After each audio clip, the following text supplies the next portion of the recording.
Hola, ¿qué tal amigos de UTV, el canal universitario de la cultura? Estamos en un programa especial, Hablemos del Deporte.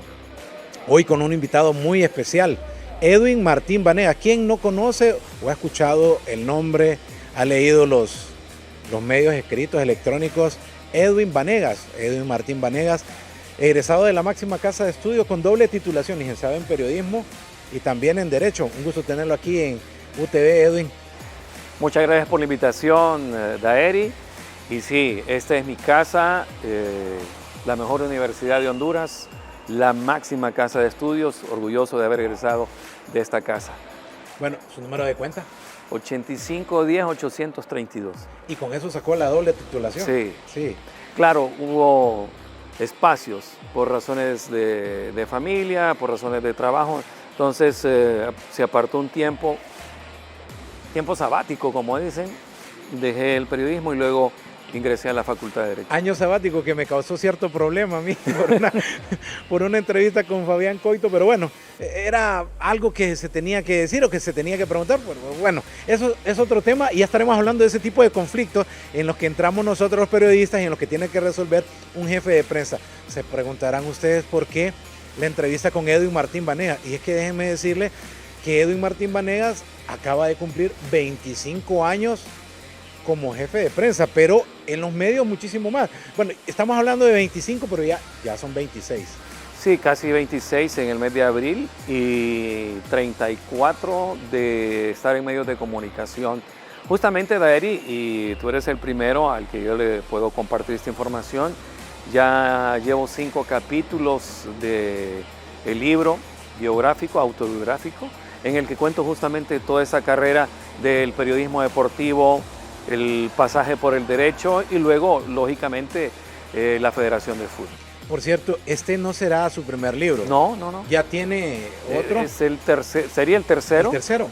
¿El primero cuál fue? El primero fue Catrachos al Mundial, que cuenta la administración del licenciado Rafael Leonardo Callejas, sus 2 periodos en los que alcanzó la clasificación doble, Sudáfrica y Brasil, y los 5 o los 4 Juegos Olímpicos de manera consecutiva, sin dejar de mencionar las selecciones menores que estuvieron en cualquier cantidad de eventos. Bueno, pero también usted forma parte de la historia del equipo Azul Profundo Motagua. Usted hizo un libro también, que por cierto, mucha gente no sabe de que el Club Deportivo Motagua, en sus orígenes también estuvo en el baloncesto, en otras disciplinas deportivas. Me ha causado problemas. ¿Por qué? Porque soy el jefe de prensa, la gente pensará... Jefe de prensa de la Federación. De la Federación, ¿y por qué le escribe al Motagua? Otros que tuvieron la cercanía, se aproximaron y me dijeron que por qué solo al Motagua. Pero, y estando en la casa de estudios, fue una oportunidad. En el país, poca educación de lector. Eso yo lo tuve que aprender también en el transcurrir de los años y había que contar. Cuando yo llegué a la federación, no encontré historia del fútbol, no encontré la historia en la que se pudiese sostener el fútbol y me encargué de investigar, me encargué de recabar información y como hay poco interés en el país, había un motivo importante para poder amalgamar diferentes historias dentro de la historia.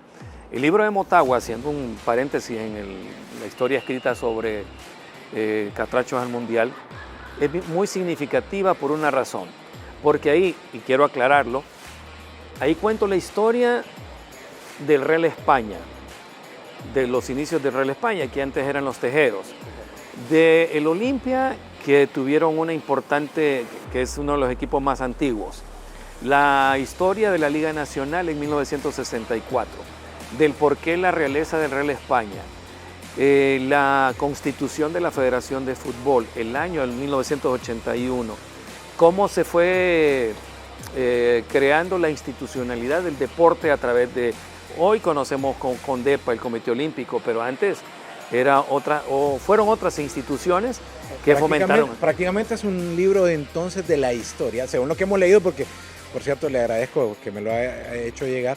de la historia prácticamente del fútbol hondureño. Sí, es que el libro de los 90 años de Motagua lleva implícito esa historia.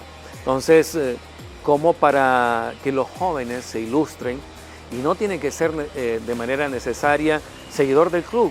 Si quiere entender el fútbol, de dónde procedemos y hacia dónde vamos, estos dos libros tienen ese concepto, ese entorno y ese argumento de fomentar la historia del fútbol. Usted dijo una frase en la celebración, en un convivio que invitó a colegas de la prensa y que también fui parte de. El fútbol lo encontró a usted. Explíqueme esa parte, porque usted siendo periodista deportivo, ¿cómo fue ese transitar? Si usted ya estaba en los medios de comunicación, ¿cómo llegó a ser parte de lo que es ahora las relaciones públicas de la Federación de Fútbol? Es muy simple. En 1990, y justo ahora me acuerdo, para los Juegos Centroamericanos, Santos Valentino, César Quesada, pero más Santos Valentino, y Germán Márquez me indujeron, porque yo era lector de noticias en Radio Cadena de Noticias, RCN, y no pertenecía al ámbito del deporte, pero me encantaba. Igual, como yo he vivido o vivía en Barrio Buenos Aires, ahí estaba el gimnasio Rubén Caijas Valentine, a mí me encantaba el baloncesto, me quedaba cerca, y me gustaban otros deportes. Y cuando me invitan a ser parte del equipo deportivo de RCN, estoy en todos los deportes, en los que me gustaban, en natación, en voleibol, en básquetbol, que son los deportes que yo supe narrar.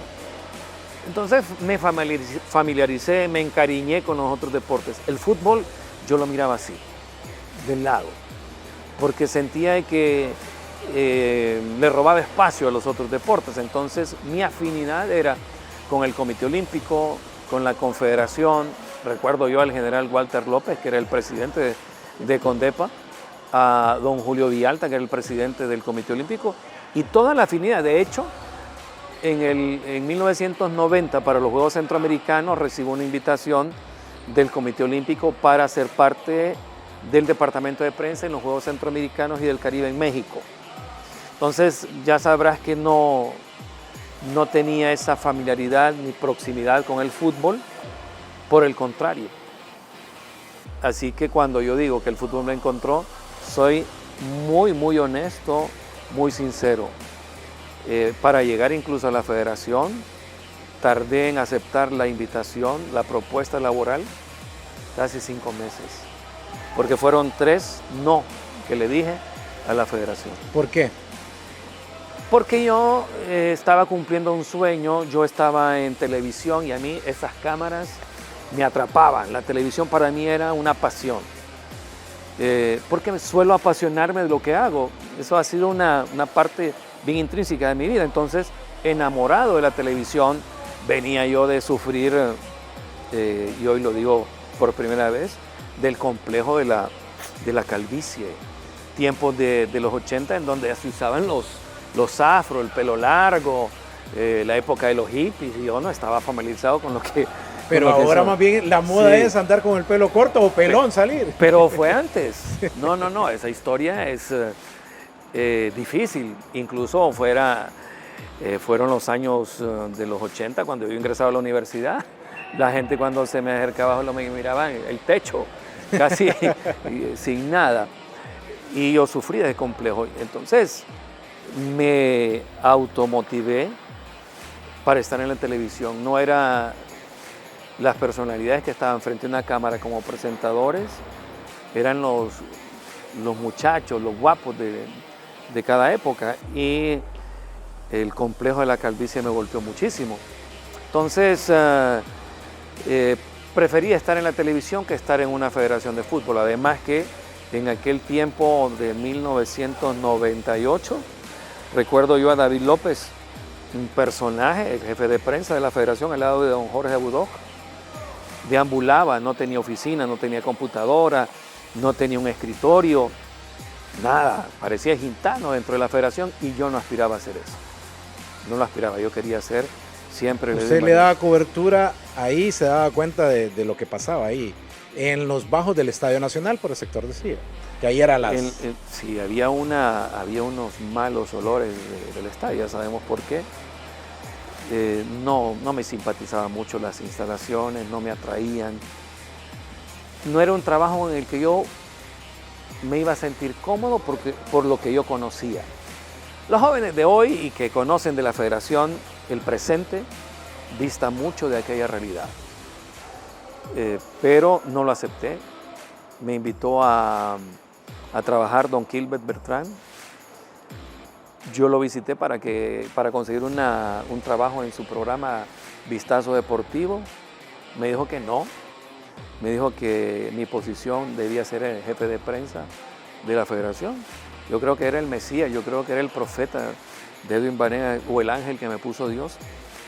El finado Eduardo Flores fue el representante de ellos, del Comité Ejecutivo de la Federación. Habló por el mes de diciembre.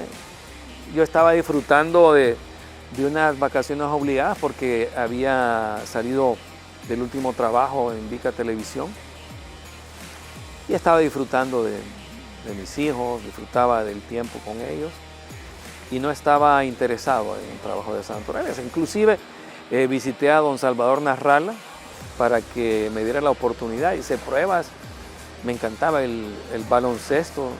En ese tiempo ellos transmitían la NBA y yo estaba pero encantadísimo de poder trabajar y me dijo, no hay oportunidad, no hay plazas, así que yo marché atrás y trabajaba con mi papá en un proyecto de radio, vendía publicidad para Radio Comayagüela, trabajaba con don Abelardo Enrique Avendaño, que era uno de los personajes de la radiodifusión.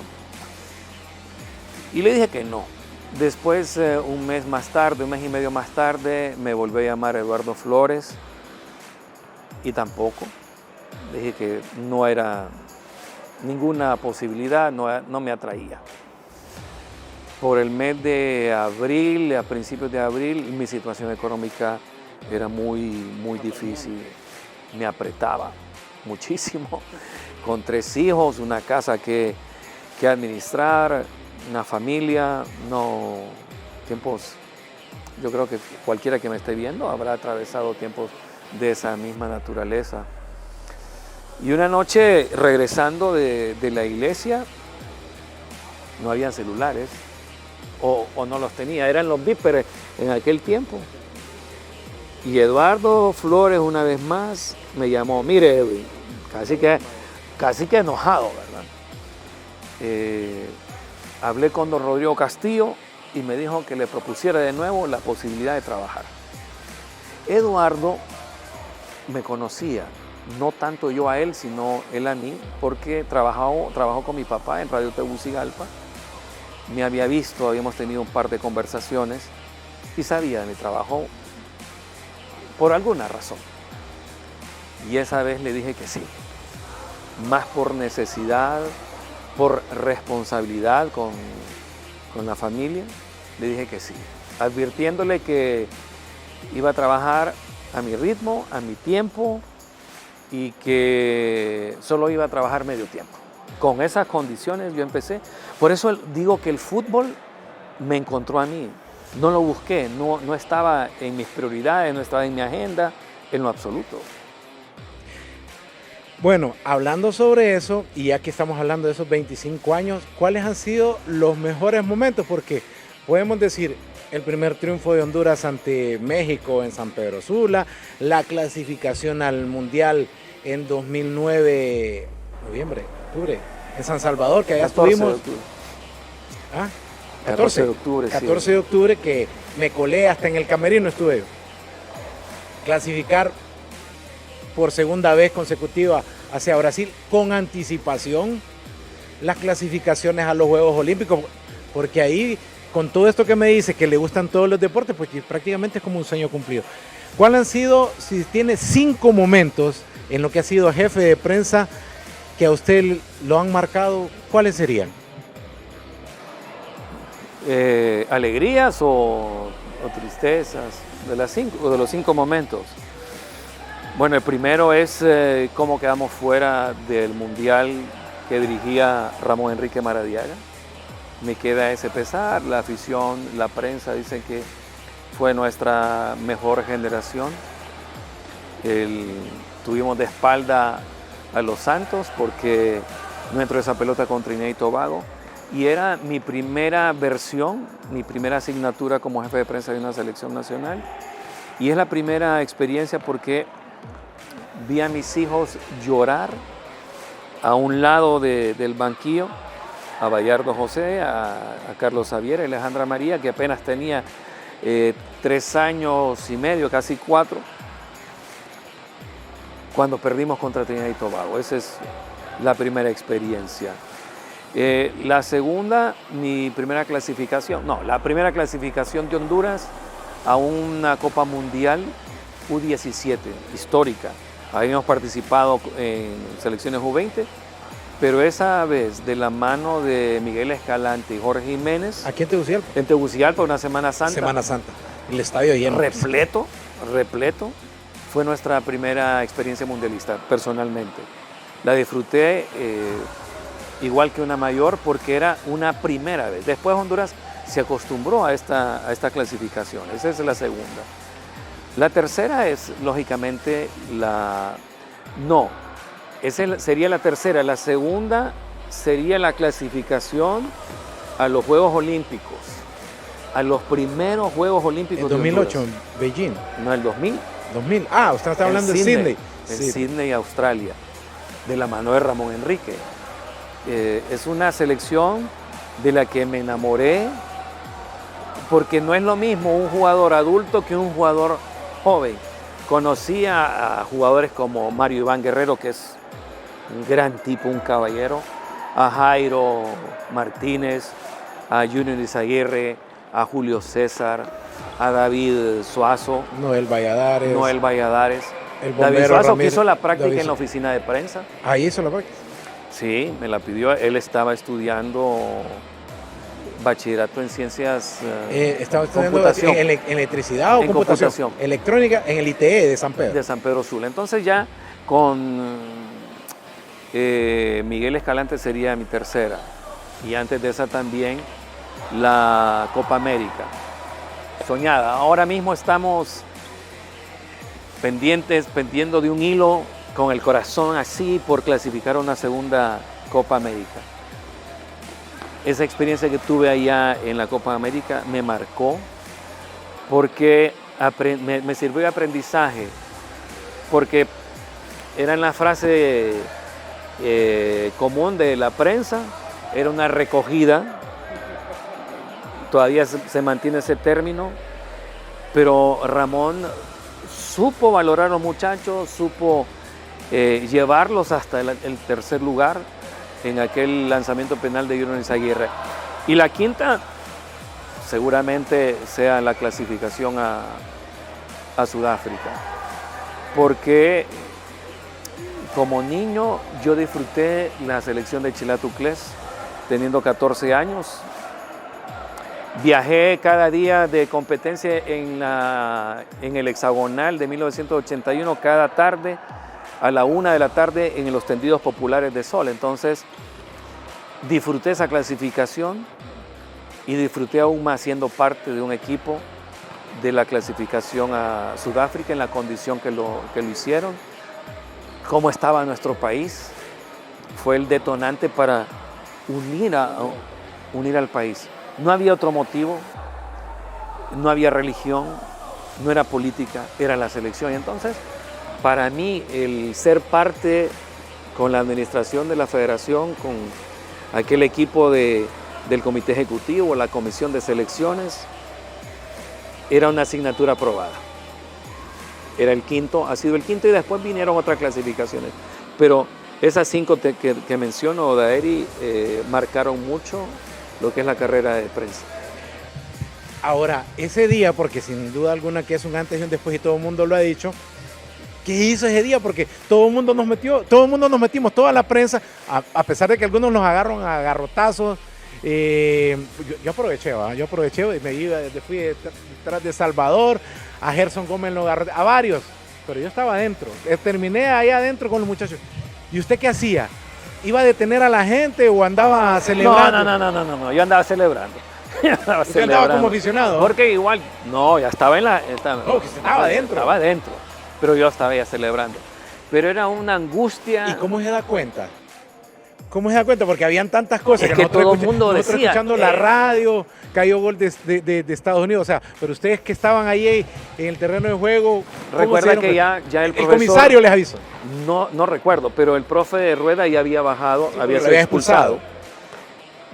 Creo yo que Quique Lanza, desde las gradas, porque nos separaba una malla ciclón, me está diciendo, obviamente debía creerle a Quique porque él tenía la transmisión, y tenía la certeza, porque aficionadamente, no, ya empató Estados Unidos, ya estamos en el Mundial, pero en el campo estaba Carlos Pavón, estaba Amado Guevara y estaba David Suazo.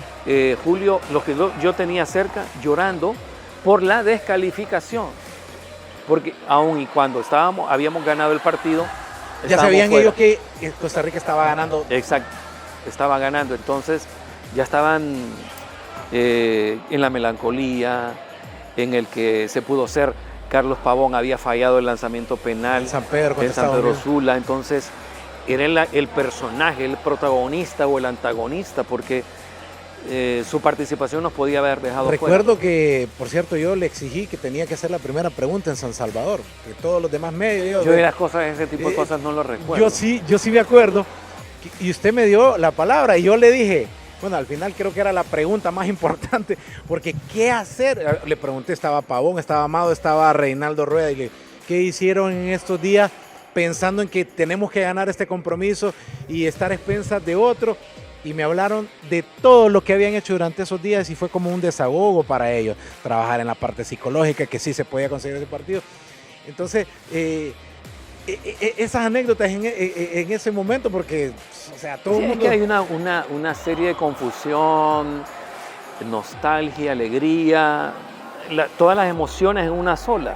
Y yo te digo, ahora que lo mencionas, porque los jugadores después de haber perdido contra Estados Unidos en San Pedro Sula, el cuerpo técnico tiene que acelerar la recuperación emocional de lo que pudo ser y no lograron. Más que la física. Sí, era una cuestión mental. ¿Y sabes qué pasó conmigo? Recuerdo que el cuerpo técnico se llevó a un complejo en San Pedro Sula de juegos para de una forma despejar la mente y hacerlos olvidar del momento amargo en el Olímpico, con todo el estadio lleno, con la posibilidad de clasificar de manera directa.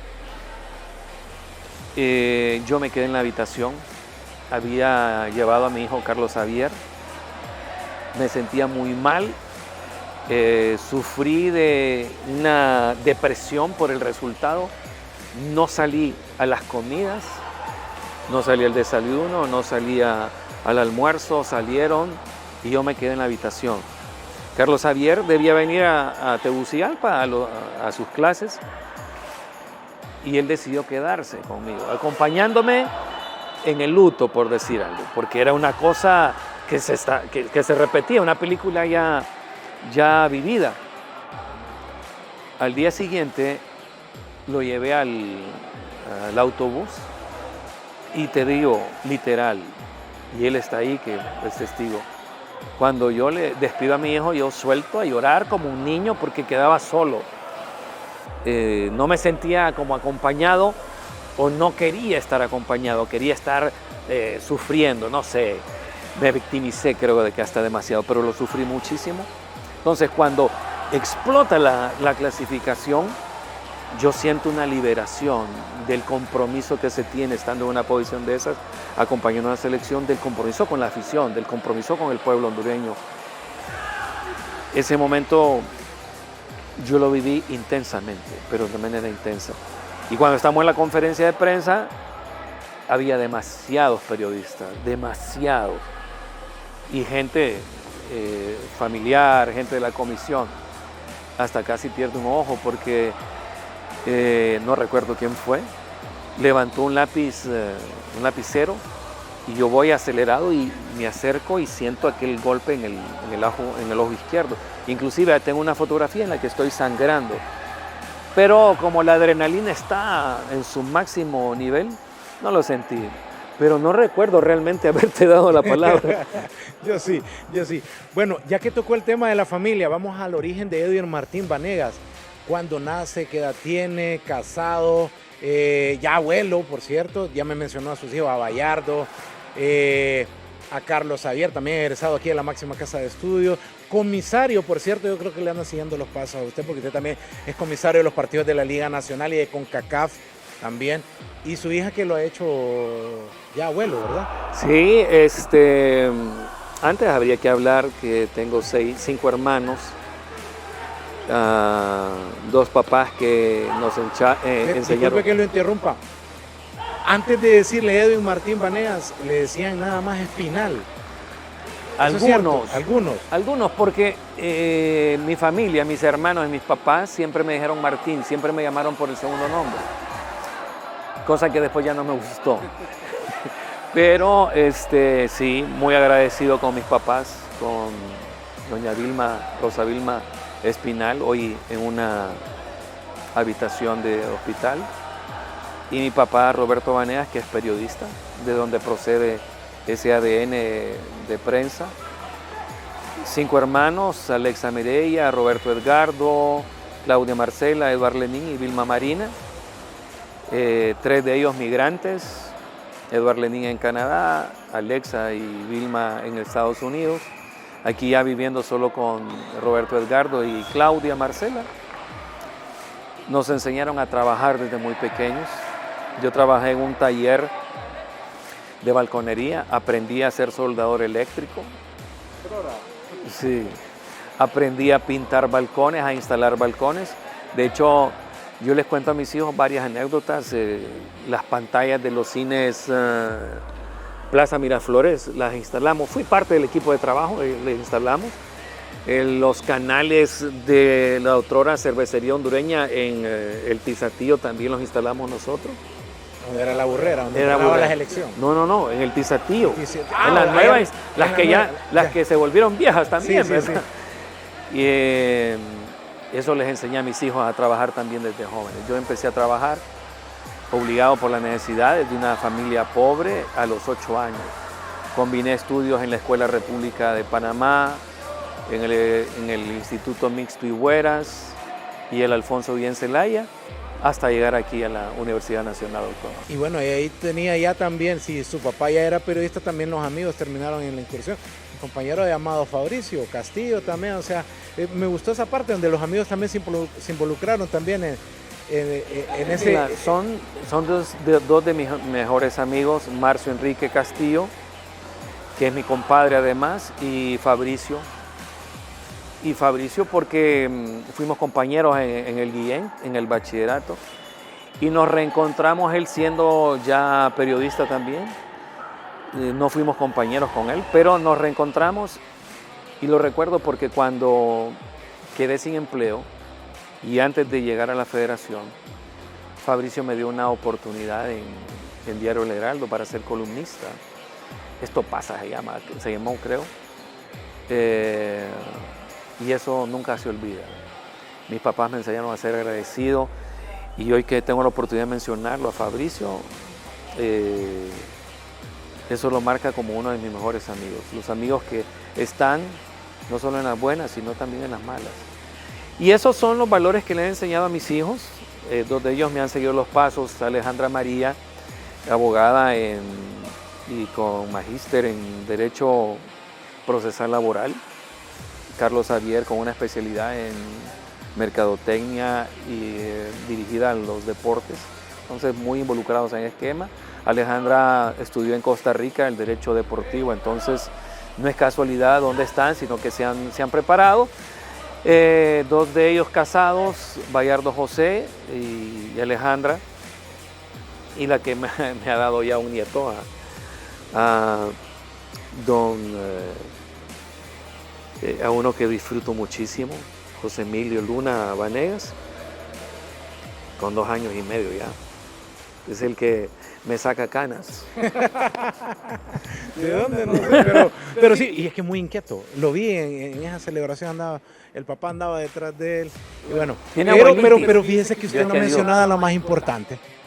Que está casado con la señora Turci, pero no la ha Sí, mencionado. así le dice el profe Rueda, Reinaldo Rueda. Siempre que me ve el profesor Reinaldo Rueda, me dice Edwin Martín Vanegas de Turcios. Sí, ella es la responsable con la que hemos procreado 3 hijos, los hemos educado. ¿Cuánto tiempo de casado ya? 30 años. 30 años. 30 años. Bastante. Es la que ha aguantado, es la que ha soportado todos estos tiempos. Digamos que sobre sus espaldas fue la responsable de darle la educación por mis viajes, eso debo decirlo también, la que los custodiaba, los cuidaba, porque a lo largo de 25 años sabrás cuánto tiempo Ha estado en todos los alejado. continentes. Sí, ¿Verdad? he estado alejado de casa, entonces es una responsabilidad que agradezco a mi esposa por tolerar, por aguantar, por soportar, porque no es fácil. El fútbol no lo puedo comparar con los médicos porque no salvamos vidas, pero estamos alejados de la familia, alejados de nuestros hijos. Alejandra María tiene una dificultad en su fecha de nacimiento porque es un 22 de marzo y los 22 de marzo están en el marco de las fechas FIFA, el calendario FIFA, y muy pocas veces he podido celebrar con ella en su fecha exacta. Y eso que cambiamos la fecha de su nacimiento, estaba programada para el 24, pero el 24 se celebra el cumpleaños de mi hermano mayor, Roberto Edgardo, y de mi abuelo, que en paz descanse, que coincidía su fecha, entonces no quisimos que fuera el 24, así que fue el 22. Igual, 22 y 24 están en ese margen de fecha FIFA. Y ella entendió. Hoy inclusive siempre celebramos su cumpleaños días antes. Igual que Carlos Xavier, que cumple el 25 de mayo. Y es cuando emprenden los viajes para ir a hacer los partidos de Estados Unidos de preparación. Que ha Copa terminado Oro, el campeonato de Liga. Copa América ahora. Sí, entonces, y es el Día del Periodista además, ¿verdad? En las fechas del 25. Edwin, y hace 25 años estábamos con una máquina de escribir. Te pregunto esto porque ya estamos en la parte laboral. Ahora hay que hacer reels. Antes hacíamos carnets, ahora hasta hay que hacer para redes sociales. ¿Cómo has sentido ese cambio? Porque ahora es la nueva tecnología, los muchachos, las tendencias, las redes sociales. Ha habido un cambio de 25 años para acá, increíble en cuanto a las relaciones públicas, porque ahora hay que trabajar para los medios tradicionales como es la prensa escrita, la radio, la televisión, las revistas, y ahora para redes sociales, que eso demanda de inmediatez. Muy buena pregunta, Daeri, porque para cumplir 25 años en una institución como es la Federación de Fútbol, aprendí rápido que hay que estar actualizado. No solamente los entrenadores, no solamente los jugadores, el fútbol ha evolucionado, pero las comunicaciones todavía mucho más. Yo aprendí a escribir en una máquina IBM por mi papá, pero era riguroso en la enseñanza, en la taquigrafía. Y luego aprendí computación en el CAR, no, el CADER. CAD Sistema, ¿no? No recuerdo. Sí, CAD Sistema, estuve ahí. Aprendí con varios colegas y luego pasé a una computadora que me ofrecía don Rubén, que era el gerente general de Canal 57, donde también tuve un pasaje. Pero llegando a la federación, que no tenía nada, adquirí una computadora donada por una compañía de seguros. Me reservo el nombre, pero fue muy cercano. Mike Avilés fue la persona la que me donó esa computadora. Y de ahí en adelante, primero, aprendí el inglés. O sea, me encantaba el inglés, pero lo estudié en la escuela americana por 3 años. Me preparé. Luego, en las redes sociales me costó un poco más porque no le gustaba a los que dirigían en ese momento el comité ejecutivo, pero influenciado y llevado por la naturaleza misma de las redes sociales y la exigencia, me metí de lleno en ese esquema. Hoy en los Reels, en los Facebook, en todas las plataformas puedo manejarlas, pero porque me he preparado. He recibido instrucción en Conmebol y he cursado diferentes módulos en cuanto a estas dinámicas, porque no me siento neófito, y es lo que puedo decirle a la prensa hoy, deportiva, y a cualquiera, que para crecer uno debe de evolucionar, pero hay algo que en relaciones públicas no cambia, Dael. Yo puedo manejar la computadora, todos los programas, puedo editar, pero hay algo que no se puede dejar de ver: a la persona. Al periodista no se le debe ver como un profesional de las comunicaciones. No lo puedo ver como el hombre o la mujer que critica a una institución, o critica a un entrenador, o señala esto o aquello se está haciendo de una manera incorrecta. No, debe verse a la persona. Y cuando uno ve a la persona, aprende, empatiza y sabe cómo pueden trabajar juntos. Porque en el caso del fútbol, no puedo hablar de otras instituciones, en el caso del fútbol, yo sé que a ti te gusta el fútbol, lo has practicado, juegas muy bien, entiendes del fútbol, pero empatizar con la persona para que también pueda entender el trabajo mío o la función de una institución como la federación. Entonces, cuando entendemos el rol, pero entendemos al ser humano, vamos a caminar de una mejor manera. Cuando habla de ser humano, le voy a hacer una pregunta personal en este caso. Son dos personas que usted conoce y de las cuales habla muy bien. El caso de Alfredo Jawid Vanegas, del licenciado fallecido Rafael Leonardo Callejas. Cuando salieron esos temas, personalmente y como jefe de relaciones públicas, ¿qué podía hacer usted en ese caso?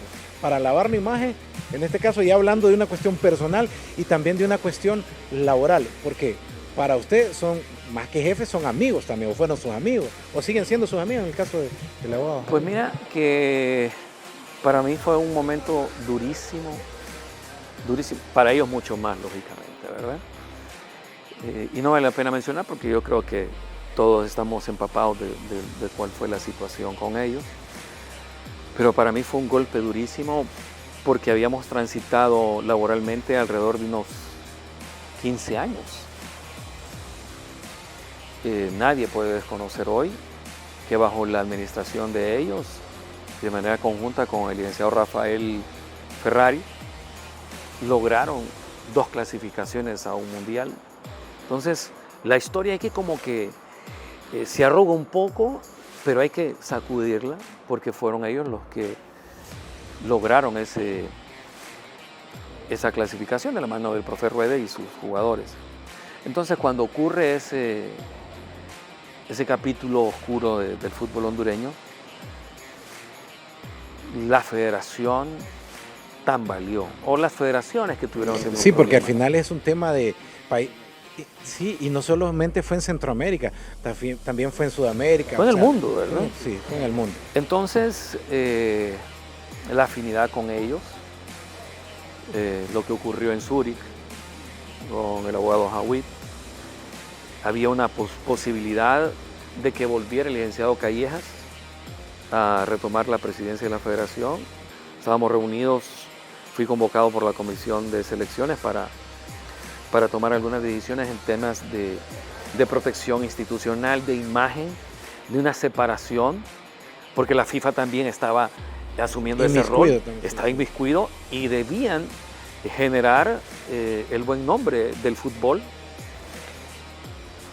Y recuerdo haberle hecho una llamada al licenciado Callejas y CNN en ese momento da la noticia, el headline news, de que también estaba involucrado. Lo llamé personalmente y le hice la pregunta, licenciado, acabo de ver esta noticia. Solo quiero consultarle porque estoy reunido acá, es cierto. Y con una voz entrecortada, el licenciado Callejas me dio una respuesta afirmativa. Sí, Edwin, lo lamento.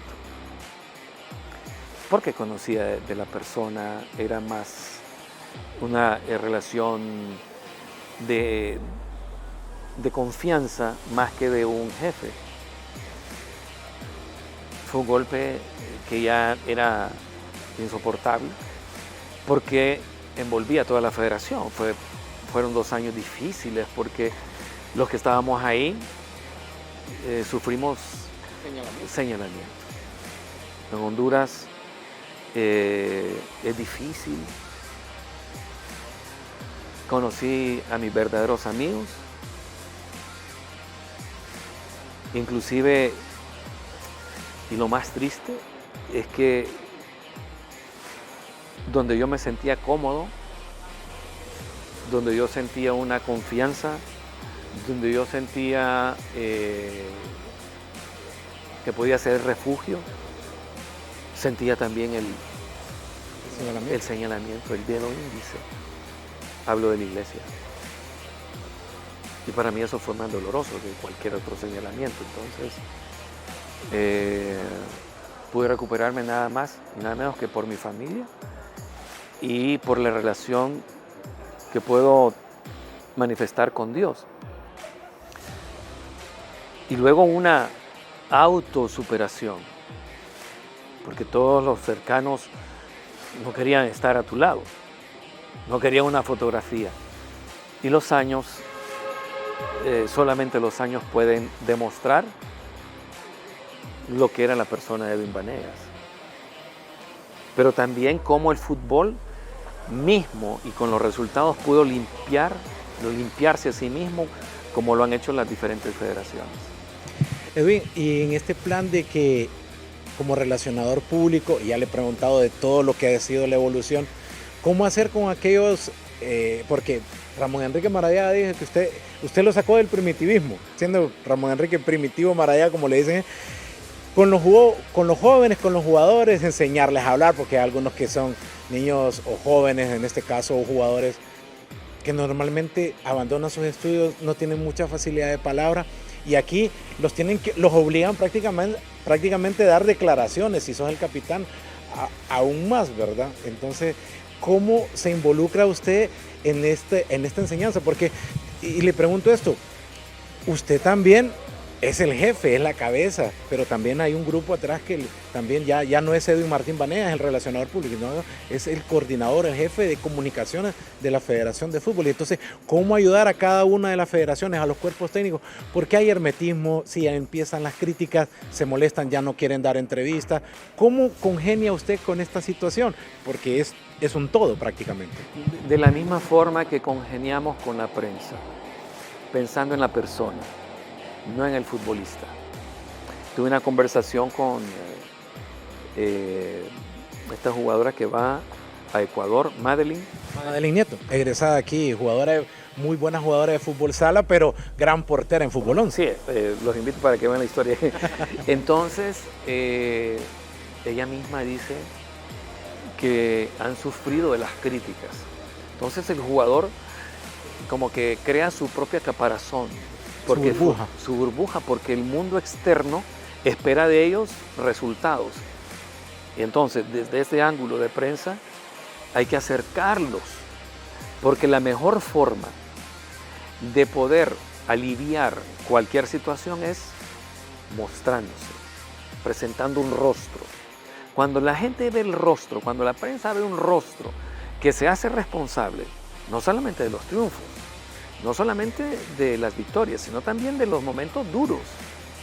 Entonces valora, la afición es muy inteligente, la afición valora mucho la integridad del jugador, la integridad del dirigente también, que conduce una institución y que conduce una selección, hablando de los entrenadores. Valora al jugador que sale al frente y puede transmitir serenidad, tranquilidad, de que las cosas van a superarse, porque el fútbol es un deporte en el que se pierde y se vuelve a ganar y nos da esa revancha de superarnos.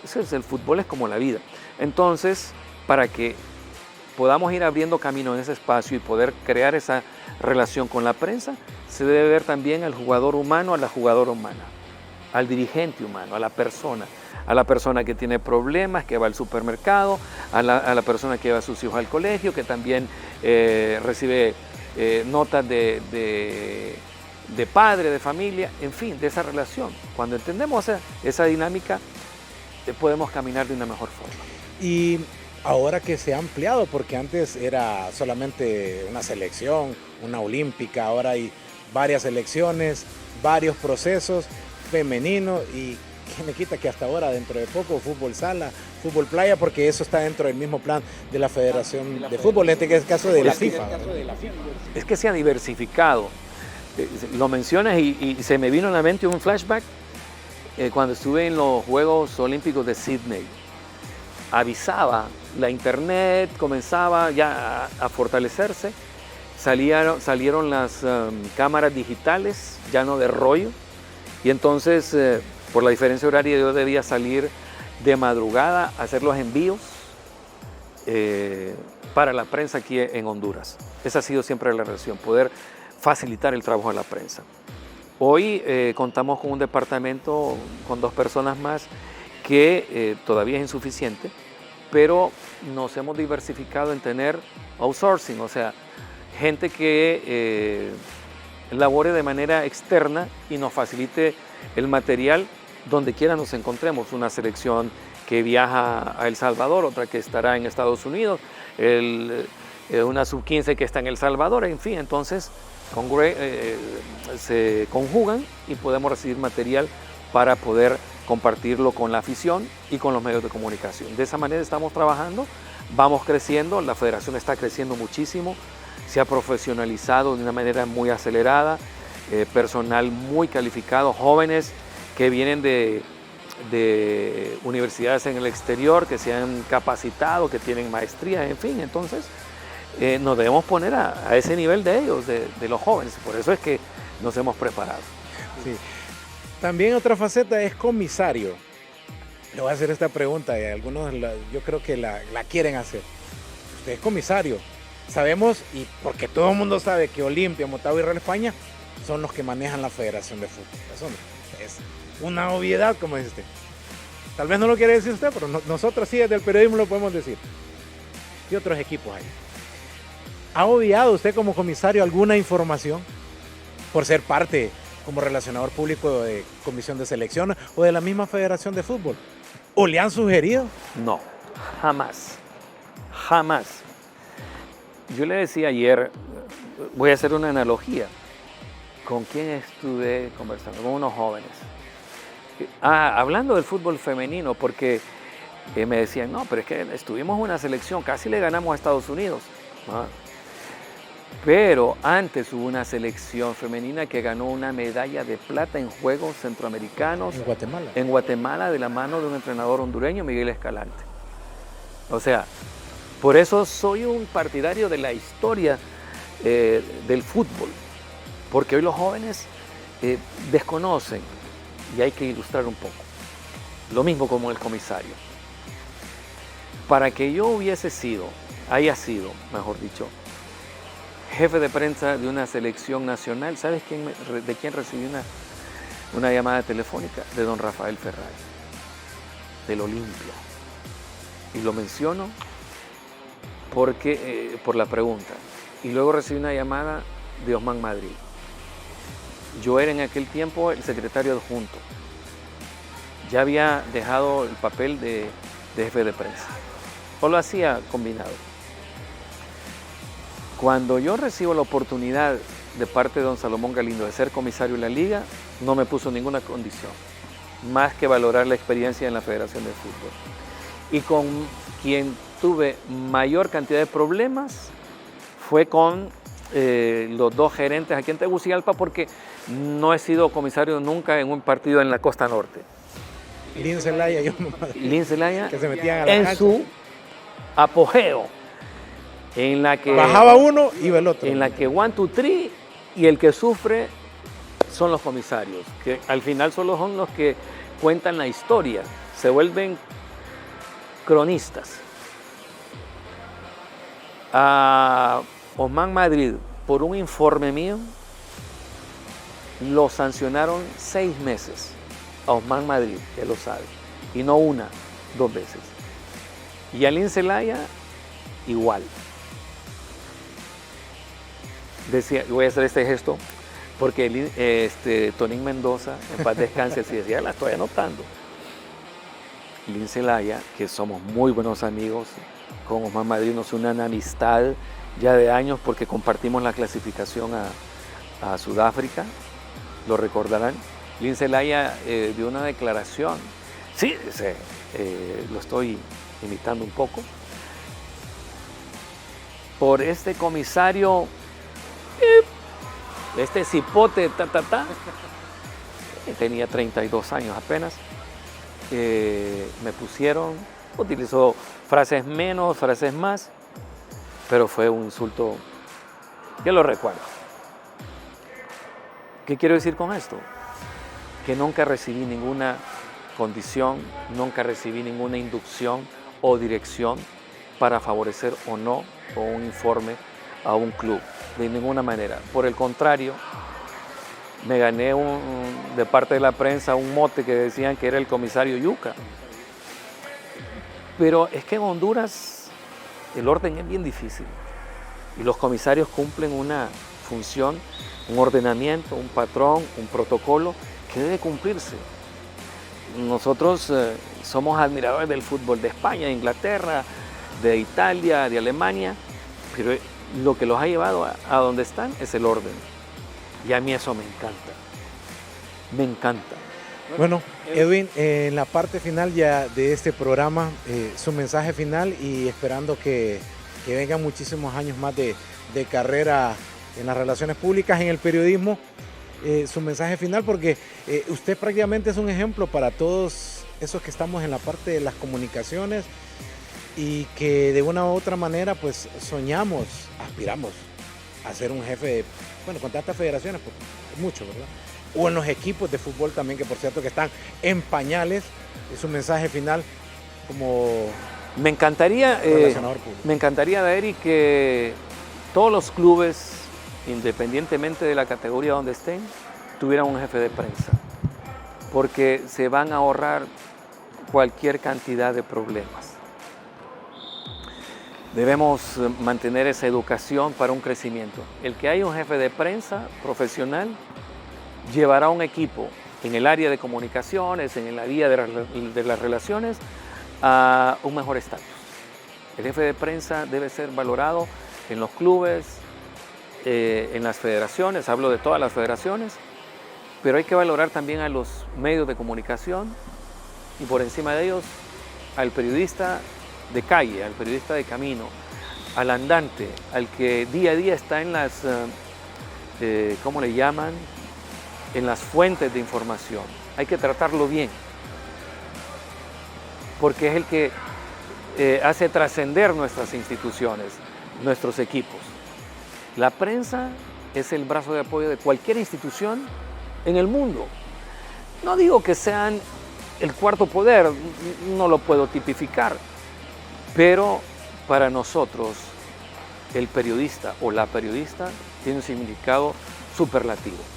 Entonces, el mensaje es que hay que entender al ser humano que está detrás de un micrófono, hay que entender al ser humano que está detrás del director técnico y del dirigente, para que pueda haber una convivencia y le permita al país crecer.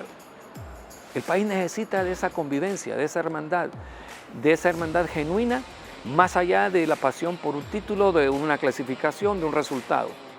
Eso es lo que le va a permitir al país, deportivamente, crecer. Bien, le deseo muchísimos años más. Ya sabemos Muchas gracias. Viene el próximo libro autobiográfico de Edwin Martín Vanegas. Ha sido un gusto tenerlo aquí en Hablemos del Deporte. Bien, han visto que ha sido una plática muy amena. Empezamos en el fútbol, terminamos en el baloncesto, en otras disciplinas deportivas, Juegos Olímpicos. Hay que reinventarse, hay que seguir innovando para las nuevas generaciones en esto del periodismo. Y bueno, y nosotros a tratar de seguir las ordenanzas de los comisarios, o en este caso de los jefes de prensa. Muchísimas gracias, Eddie, ha sido un gusto. Esperamos que sean muchísimos años más al frente de la jefatura de Relaciones Públicas de la Federación de Fútbol. Que vengan más nietos, que vengan más años y éxitos. Bendiciones. Hay que decírselo a los hijos. Muchas gracias. No pensé que fuera tan amplia la conversación, la he disfrutado, me ha dado la amplitud para poder conversar de varios temas que a veces se han quedado en el tintero. Aprecio mucho este tiempo. Bien, muchísimas gracias. Edwin Martín Vanegas, en el programa Hablemos de el Deporte, hablando de sus experiencias vividas durante 25, 26 años de carrera como jefe de Relaciones Públicas de la Federación de Fútbol. Este ha sido un programa especial de UTV, el canal universitario de la cultura. Volvemos con la programación habitual.